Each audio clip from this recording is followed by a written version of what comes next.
ایک ایک کر کے آنا ہے، آہستہ آہستہ آنا ہے، تاکہ ملک کے حالات صحیح، گھر کے حالات صحیح، بین الاقوامی حالات صحیح، راستے ہیں۔ اگر ہمیں ہمارا ہونا چاہیے، قرآن میں ہے کہ جس نے ایک جان بچائی اس نے ساری دنیا جہاں بچائی۔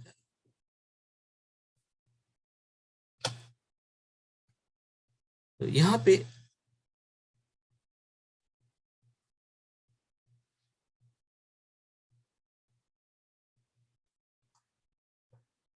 ایک تھوڑا سا میپ میں نے لگایا دکھانے کے لیے، تھوڑا سا لگتا ہے کہ جو معذور ہیں یا جن کے پاس پیسے نہیں کھانے کے لیے، ایک جس طرح کے بھی ہوں، جن کے پاس اتنی صلاحیت نہیں ہے، ان کا دل دکھا کے لوگ ہم کیا کرتے ہیں، جب وہ گزر جاتے ہیں ان سے ہم معافی مانگتے ہیں۔ ہم اس کے لیے ایک ہی دعا کر سکتے ہیں، اللہ انہیں نیک ہدایت دے۔ جب زندہ ہیں اس وقت خدمت کرے، اس وقت حساب کتاب ہوگا، اس وقت ہی پوچھو گے۔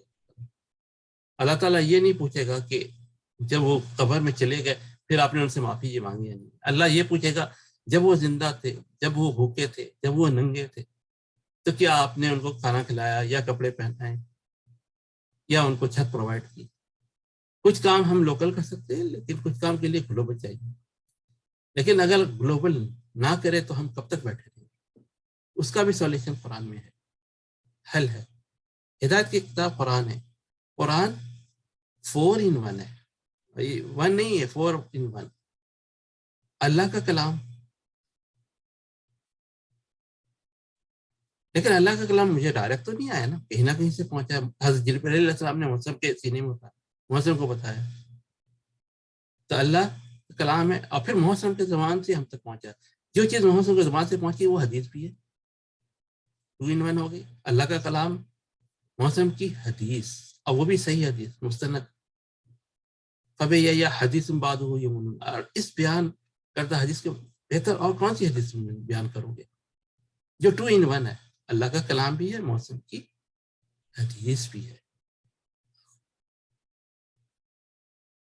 اور اس میں بڑی حکمت کی کتاب ہے، یاسین بل قرآن الحکیم، قسم ہے قرآن حکمت سے بھرا ہوا ہے۔ ہم ڈھونڈے دیکھیں، اپنے گھر میں آؤ، مین روڈ سے آؤ، اپنے گھر والوں کو سلام کرو، اپنے ہی گھر میں، وضو کا طریقہ، تیمم کا طریقہ، گھر میں آنے کا طریقہ، اور ملک چلانے کا طریقہ، بین الاقوامی کیسے کرنی، موسم نے سارا کچھ پریکٹیکل بتا دیا اس کے۔ پھر موسم کی سنت بھی ہے، موسم نے قرآن پہ 100% عمل کیا ہے، 100%۔ اور سنت کی کتاب بھی ہے یہ، اور اس پہ عمل بھی کیا ہے موسم۔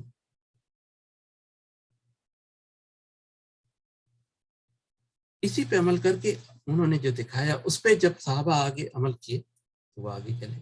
لیکن جو ہمارے اندر منافق آتے گئے اور ان کو ہم نے قرآن سے پرکھا نہیں۔ اللہ تعالیٰ نے کہا ہے کہ اللہ اور اس کے رسول اور اپنے حکمرانوں کی بات مانو، لیکن اگر ان میں کوئی اختلاف تمہیں نظر آئے حکمرانوں میں، تو تم اللہ اور رسول کے، یعنی اللہ رسول مطلب قرآن 2 in 1 ہے، اللہ کا کلام، موسم کی سنت حدیث، موسم کے مبارک تھے، اور یہ مستند ہے، آتھینٹک ہے، most authentic in the world ہے، اور یہ پروٹیکٹڈ بائی اللہ ہے، کسی اور نے پروٹیکٹ نہیں کیا ہے اس کو، اللہ نے پروٹیکٹ کیا۔ باقی کوئی کتابیں اس کے بارے میں تھوڑی دیر میں بتا